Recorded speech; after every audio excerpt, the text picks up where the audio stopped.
Assalamu alaikum jama'a. Mu ne wa'inda aka kwaso daga Saudiya aka kama Abuja. Watan mu uku a zaune a waje guda a Saudiya kenan. Ba irin duba-duban da ba a mana ba da gwaje-gwajen da ba a mana ba, an tabbatar ba mu da wannan cuta sannan suka kwaso mu suka kamu.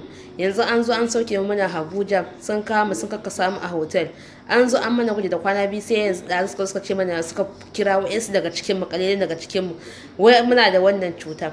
Wannan irin zalunci ne, wannan irin rashin mutunci, wannan ai zalunci ne. An kira mu an ci mana da wannan alhalin ba mu da wannan cuta. Jama'a mun yi wannan bidiyon dan Allah dan kowa watsa su ma shugabannin hayyaje kansu su gani. Wannan ai rashin imani ne. Ga 'ya'ya ga masu cikuna a cikin mu, gashi muna da yara, mun bar iyayen uwan mu, an zo an ajiye mu a waje guda, so ake kora mana shirin da ya fi karfin mu. Lafiyar mu kwadau, ba ciwon kai, babu tari, babu atishawa, abin da yake damun mu. Dan Allah jama'a ku taimaka mana. Mun yi wannan bidiyon dan ku gani. Mun kai kukan mu gare ku, mun kai ga Allah muka gare ku. Dan Allah ku taimaka mana bayan Allah, duk wanda ga bidiyon nan ya watsa hayyaje kan manyan. Dan Allah ku taimaka mana, ba abin da yake damu, lafiyar mu kalau, ba ma ciwon kai, ba tari, ba abin da muke yi.